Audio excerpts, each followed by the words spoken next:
우리 다 함께 사도신경으로 우리의 신앙을 고백드리시면서 2월 13일 화요일 아침 예배를 우리 하나님 앞에 올려드리겠습니다. 나는 전능하신 아버지 하나님 천지의 창조주를 믿습니다. 나는 그의 유일하신 아들 우리 주 예수 그리스도를 믿습니다. 그는 성령으로 잉태되어 동정녀 마리아에게서 나시고 본디오 빌라도에게 고난을 받아 십자가에 못 박혀 죽으시고 장사된 지 사흘 만에 죽은 자 가운데서 다시 살아나셨으며 하늘에 오르시어 전능하신 아버지 하나님 우편에 앉아 계시다가 거기로부터 살아있는 자와 죽은 자를 심판하러 오십니다. 나는 성령을 믿으며 거룩한 공교회와 성도의 교제와 죄를 용서받는 것과 몸의 부활과 영생을 믿습니다. 아멘. 우리 찬송 67장 영광의 왕께 함께 하나님 앞에 찬양 올려드립니다.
오늘 함께 보실 말씀은 출애굽기 32장 1절로 10절 말씀입니다. 출애굽기 32장 1절로 10절에 있는 말씀을 우리 한 목소리로 합독해서 말씀을 보겠습니다.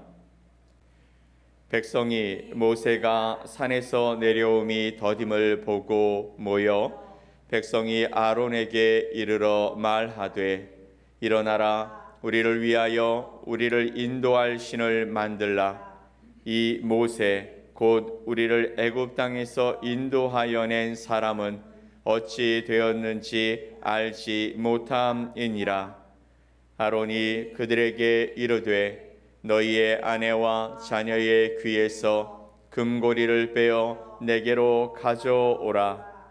모든 백성이 그 귀에서 금고리를 빼어 아론에게로 가져가매 아론이 그들의 손에서 금고리를 받아 부어서 조각칼로 새겨 송아지 형상을 만드니 그들이 말하되 이스라엘아 이는 너희를 애굽 땅에서 인도하여 낸 너희의 신이로다 하는지라.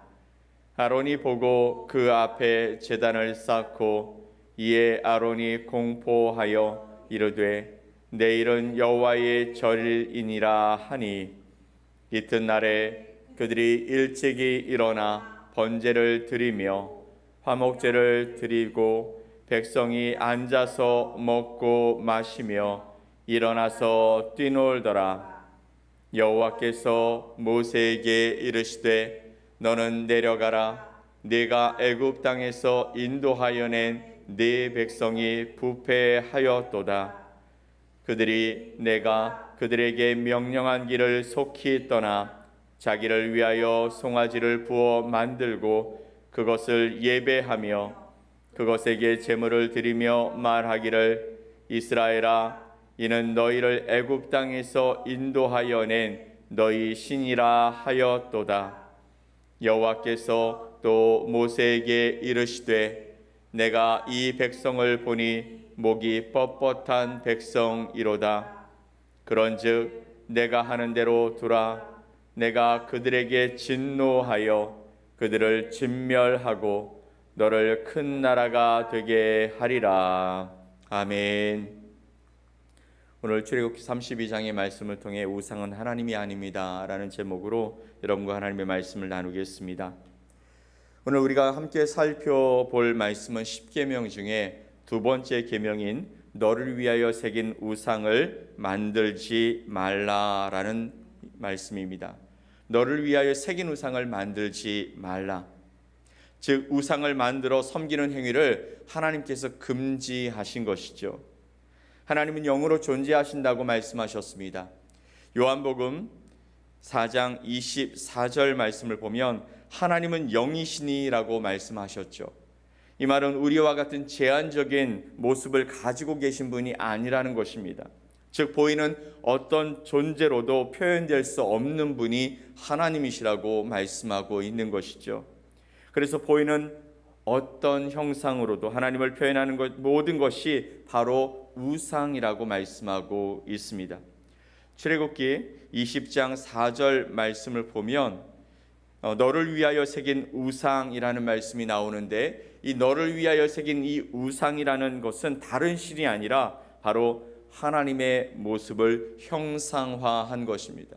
하나님의 모습을 어느 것에도 투영해서 그 형상을 만들지 말라라고 말씀하시는 것이죠. 인간은 불안과 염려 때문에 형상을 만듭니다. 그리고 그것을 바라보고 그것의 소원을 빌면서 안정감을 가지려고 하죠. 오늘 본문 출애굽기 32장에서 모세가 십계명을 받기 위해서 하나님께서 시내산에 그를 올라오라고 말씀하십니다. 그 동안에 백성들은 아래에서 이 모세를 기다리고 있죠. 그런데 잠시 다녀올 것처럼 보였던 이 모세가 그들이 기대했던 그 시간보다 더 많은 시간을 지체하고 늦는 것을 보면서 사람들은 동요하기 시작했습니다. 아마도 많은 사람들은 모세가 그곳에 가서 무슨 일이 일어난 것이라고 생각하면서 염려하기 시작했을 것입니다. 그리고 모세가 없어도 가나안에 들어갈 수 있는 방법을 찾다가 결국 하나님을 금송아지로 만들어 버렸습니다. 여기에 모세의 대변자였던 아론이 동조했고 어리석게도 우상을 만들어서 백성들에게 내놓으며 이렇게 말합니다. 4절 말씀에 이스라엘아 이는 너희를 애굽 땅에서 인도하여 낸 너희의 신이로다. 이스라엘 백성들아 이는 너희를 애굽 땅에서 인도하여 낸 너희의 신이로다. 아론이 이렇게 얘기합니다. 이 금송아지를 보면서 이것이 하나님이다 라고 말하고 있는 것이죠. 얼마나 어리석습니까? 근데 왜 사람들은 하나님의 그 형상을 무엇으로도 만들려고 했을까요? 그리고 하나님은 왜 당신의 형상을 만들지 말라고 말씀하셨을까요? 백성들은 하나님과 그분의 명령을 거부하고 자신들의 기대와 소망을 담아서 하나님의 형상을 만들지 않습니까? 이것은 창조주 되신 하나님을 피조물인 형상 안에 가두는 것입니다. 그렇다면 백성들이 이렇게 한 이유가 도대체 뭘까요? 그들은요, 가시적이고 현실적인 하나님을 원했던 것이죠. 애굽을 나오기까지, 그리고 홍해를 건너기까지, 그리고 광야에서 일어나는 모든 놀라운 일들까지 도대체 그들은 이해할 수 없는 일들을 지금까지 겪어왔습니다. 그들은 눈에 보이고 이해가 되어지는 상식적인 하나님, 예상 가능한 범주의 하나님을 섬기고 싶었던 것이죠. 그들이 예상하지 못하는 하나님을 너무나 힘들었던 것이에요. 상식적이지 않은 그 하나님을 바라보면서 그들 가운데 두려움이 생겼던 것입니다. 하지만 여러분, 하나님은 그런 분이십니까? 그런 분이 아니시죠. 사람들이 이해할 수 있는 분, 상식적인 범주에서 일하시는 분, 예상 가능한 분을 원했지만 만약에 그런 분이 우리의 하나님이시라면 누가 과연 그분을 믿고 우리의 인생을 그분께 맡기며 살아갈 수 있겠습니까? 하나님은 모세에게 당신을 소개하시면서 이렇게 말씀하셨죠. 출애굽기 3장 4절에 나는 스스로 있는 자라고 말씀하십니다. 이 말은 하나님이 우리의 상상력을 뛰어넘는 능력과 지혜를 가지고 계신 분이라고 말씀하고 있는 것입니다. 하나님은요, 당신의 백성들을 위해서 마음껏 일하시기 위해서 우리가 가지고 있는 그 틀을 깨시는 분이시죠. 우리가 가지고 있는 우리의 생각의 그 범주를 넘어서서 일하실 수 있는 분이시라는 것입니다. 여러분 상상해 보십시오. 송아지가 이스라엘 백성들을 움직이는 하나님이 되실 수 있을까요? 송아지가 도대체 무슨 말을 하고 어떻게 그 백성들을 인도해 나갈 수 있겠습니까? 백성들 중심에 이 송아지가 있고 무슨 일이 있을 때마다 백성들의 대표나 또 전체 백성들이 그에게 경배하고 제사를 지내고 묻고 나아가는 일을 여러분 상상해 보실 수 있겠습니까? 이것이 과연 애굽에서 그들을 인도해 구원해 주신 하나님입니까? 이것이 홍해를 갈라서 마른 땅으로 그 홍해를 건너게 하신, 그렇게 인도해 가신 하나님의 모습인 것입니까?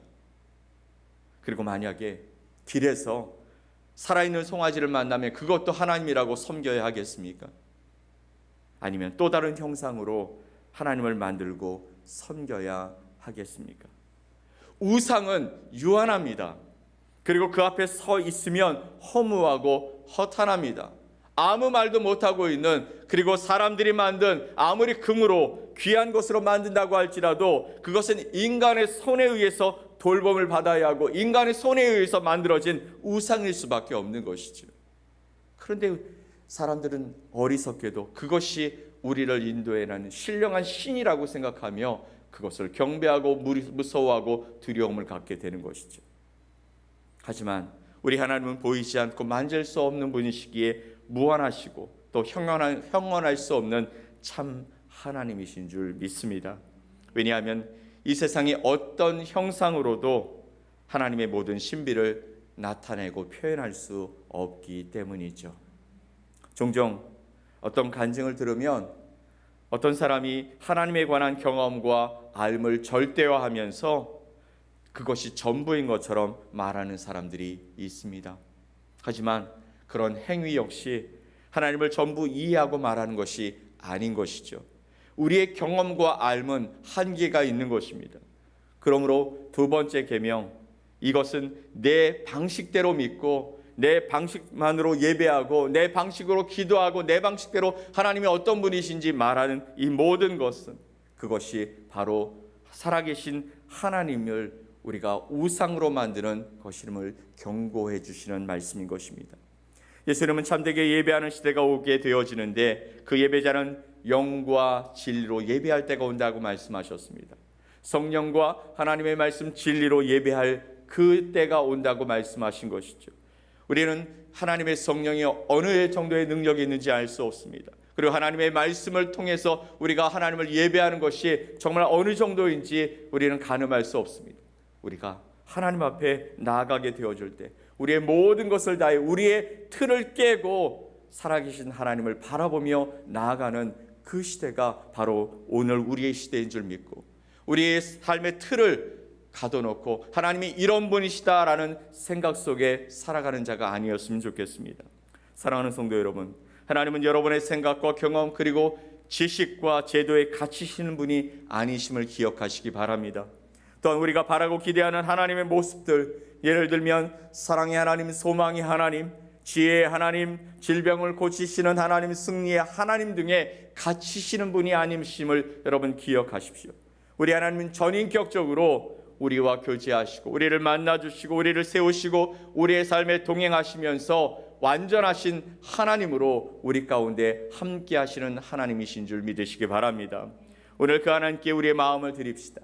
그리고 우리의 삶의 연약함을 올려드리십시다. 그리고 하나님, 우리의 삶에 하나님께서 하나님의 뜻을 이루시기 위해 역사하여 주시옵소서. 내가 바라보는 그것만이 전부인 것인 양 그렇게 주장하고 그렇게 사람들에게 이야기하지 아니하고 전능하신 하나님, 능력의 하나님을 내가 온몸으로 온 삶으로 증거하며 살아갈 수 있게 오늘도 내 삶의 역사에 주옵소서. 그렇게 고백하며 그 하나님이 여러분 삶에 임재하시기를 위해 함께 기도하였으면 좋겠습니다.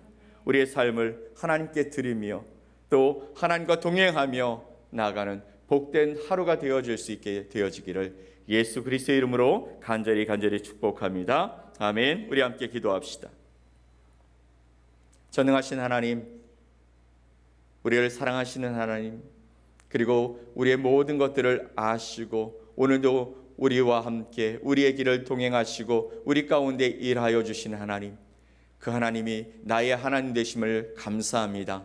오늘도 우리의 삶 속에서 내가 하나님은 이런 하나님, 내가 믿는 하나님은 이런 하나님이다라고 고백하면서도 여전히 그것에 갇혀있는 우리들이 되지 아니하도록 하나님 은혜를 더하시고 인도해 주시옵소서. 세상 사람들은 자신이 믿는 하나님이 이런 하나님이다라고 말하며 그렇게 살아갑니다. 그러나 하나님은 그 말씀에 우리의 생각에 우리의 경험에 갇히신 분이 아니심을 늘 고백하면서 우리의 삶에 전인격적으로 만나주시고 우리와 함께 하시는 그 하나님을 바라보며 살아가는 복된 자들이 되게 하여 주시옵소서. 오늘도 주님을 바라봅니다. 주님께서 우리의 삶에 계획하신 일들을 또한 이루시기를 위해 소망하며 나아가오니 하나님, 우리 가운데 당신의 역사를 풀어주시고 주 하나님이 어떤 분이신지 알아가는 복된 하루가 될 수 있도록 도와주시옵소서. 오늘도 주님 때문에 행복해지는 하루가 되기를 소망합니다. 주님이 역사하시고 함께 하시는 그 길을 아름답게 걸어가는 복된 자녀들 되게 하시고 우리의 가정과 또 우리의 지경과 우리의 삶의 모든 부분들이 주님이 함께 하심으로 말미암아 평통한 길을 걸어갈 수 있도록 우리를 지켜 주시옵소서. 믿고 감사드리며 예수 그리스도의 이름으로 기도 올리옵나이다. 아멘. 하늘에 계신 우리 아버지여, 이름이 거룩히 여김을 받으시오며 나라가 임하시오며 뜻이 하늘에서 이루어진 것 같이 땅에서도 이루어지이다. 오늘 우리에게 일용할 양식을 주시옵고 우리가 우리에게 죄 지은 자를 사하여 준 것 같이 우리 죄를 사하여 주시옵고 우리를 시험에 들게 하지 마시옵고 다만 악에서 구하시옵소서. 나라와 권세와 영광이 아버지께 영원히 싸움나이다. 아멘.